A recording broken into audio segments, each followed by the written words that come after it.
Okey, Assalamualaikum. Okey, ini dia nanas special. Kita nak tengok apa nanas special sebenarnya.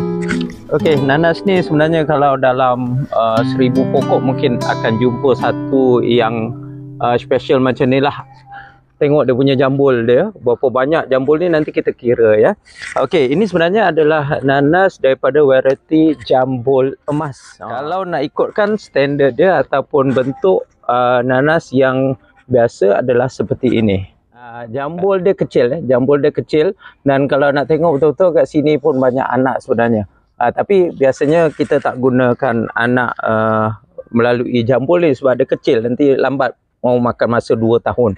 Jadi biasanya kita akan guna sulur pangkal. So pangkal ni macam kat belakang ni, so pangkal dia besar ya. Jadi yang tu cepat sikit, 12 bulan ke 14 bulan macam tu dia dah boleh menghasilkan buah. Okey, kita tengok yang ini. 1000 pokok mungkin dapat satu yang special macam ni. Ini jambul emas juga. Kalau tengok dia ada tengkuk macam ni lah. Nanas jambul emas. Sama juga ni. Cuma tengkuk dia besar lah sebab jambul dia banyak. Ni memang betul-betul jambul. Kita kira berapa jambul dia. Okey, kita letak tepi ni dulu. Okey. Okey, kita nak kira anak dia. Jambul dia. Oh, Masya Allah. Okey, kita dari sini lah. Kita tanggalkan satu-satu. 1,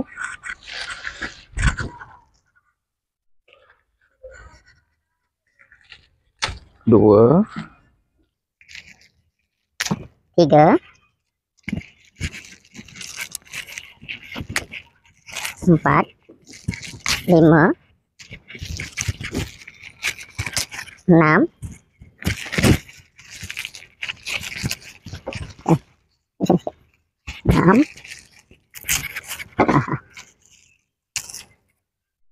7.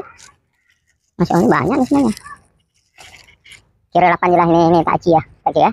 8, 9,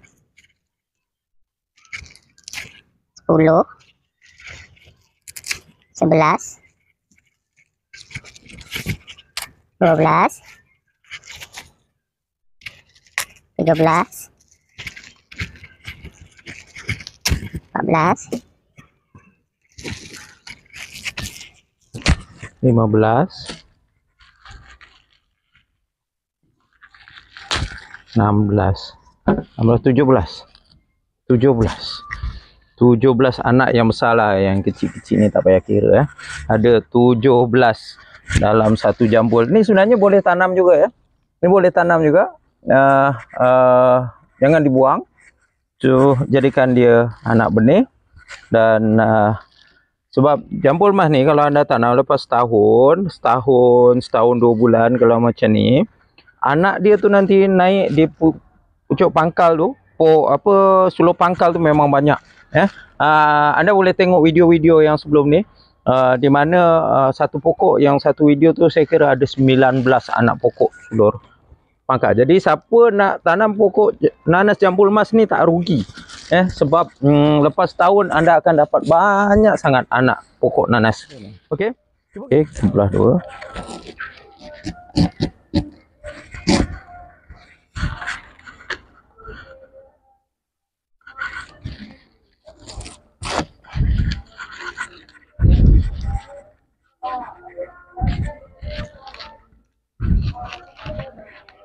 Itu dia. Okey. Dia dah rosak sikit ni, dah lama dah ni. Rasa dah seminggu lebih nanas ni.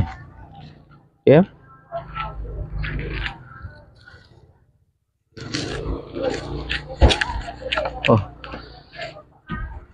Okey.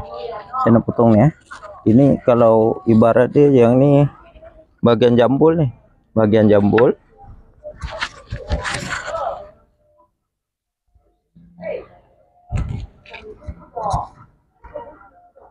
Bismillah. Ikutkan yang ni empuluh dia, lepas tu hujung depan pula. Manis ke tak? Ternyata manis dan rangup.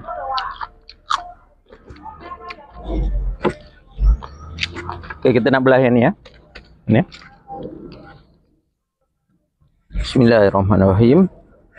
Tanggalkan jambul lah senang. Jambul dia banyak ni. Tak kurang 10. Ha? Tak kurang 10. Tak apa. Okey, alright.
Dia punya hujung, mana hujung dengan pangkal ni rasa mana sekata.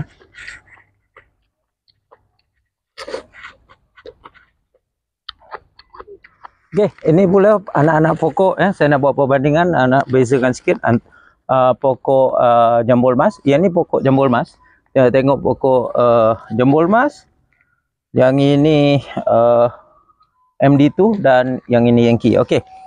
Kita tengok Yankee dulu. Ni Yankee, anak pokok Yankee. Okey, kalau tengok anak pokok Yankee ni daun dia agak lebih lembut sedikit dibandingkan dengan yang lain. Dia lebih lembut. Okey, daun dia hijau. Kalau nampak kat sini ada kemerah-merahan sikit lah. Okey, ni Yankee. Dia berduri. Sifat dia berduri. Okey, Yankee berduri. Okey, ini Yankee. Kita tengok MD2. MD2 agak nampak lebih keras dibandingkan Yankee dan dia kurang sangat duri dia. Ni boleh katakan yang ni tak ada duri. Dia ada, yang ni ada sikit. Okey, ada sikit. Kalau ada pun sikit, tapi kebanyakannya tak ada duri. Okey, tak ada duri. Daun dia hijau hijau. Tadi hijau kemerahan, ini hijau. MD2 dia hybrid. Okey, hybrid dan anak dia tak banyak. Okey, hybrid. Manakala yang ini jambul mas, yang ni inbreed. Okey, daun dia lebih kecil sikit daripada MD2. Hijau dia pun tak sama tadi. Kalau MD2 hijau yang kilat, ini hijau dia tak berapa kilat. Dia hijau, tapi hijau yang tak begitu shining. Dia berduri. Dan anak dia kebanyakannya dari sulur pangkal. Okey, jadi kalau nak dibuat perbandingan ni antara selepas setahun lebih anda menanam pokok-pokok nanas ni, ini win lah dari segi anak dia. Anak dia memang banyak sebab dia inbreed.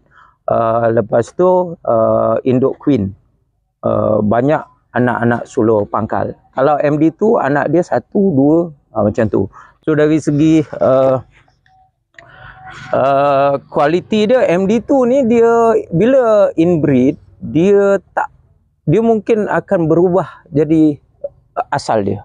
Inbreed dia tak konsisten, dia punya kualiti, rasa dan sebagainya. Tapi kalau nanas-nanas yang inbreed ni dia beza sikit dari segi ketahanan dia, dari segi orang kata rasa dia dapat mengekalkan daripada mungkin keturunan-keturunan dia sampai 7 keturunan ke 10 keturunan dia, insyaAllah dia akan maintain dia. Okey, itu saja sedikit informasi tentang penanaman pokok nanas di Malaysia. Jumpa lagi. Assalamualaikum. Kita saksikan bagaimana buah ini dituai ataupun dipetik dari pokok. Jambul mas. Satu ikat ni lebih kurang dalam 25 ikat dah ready pun untuk dipasarkan.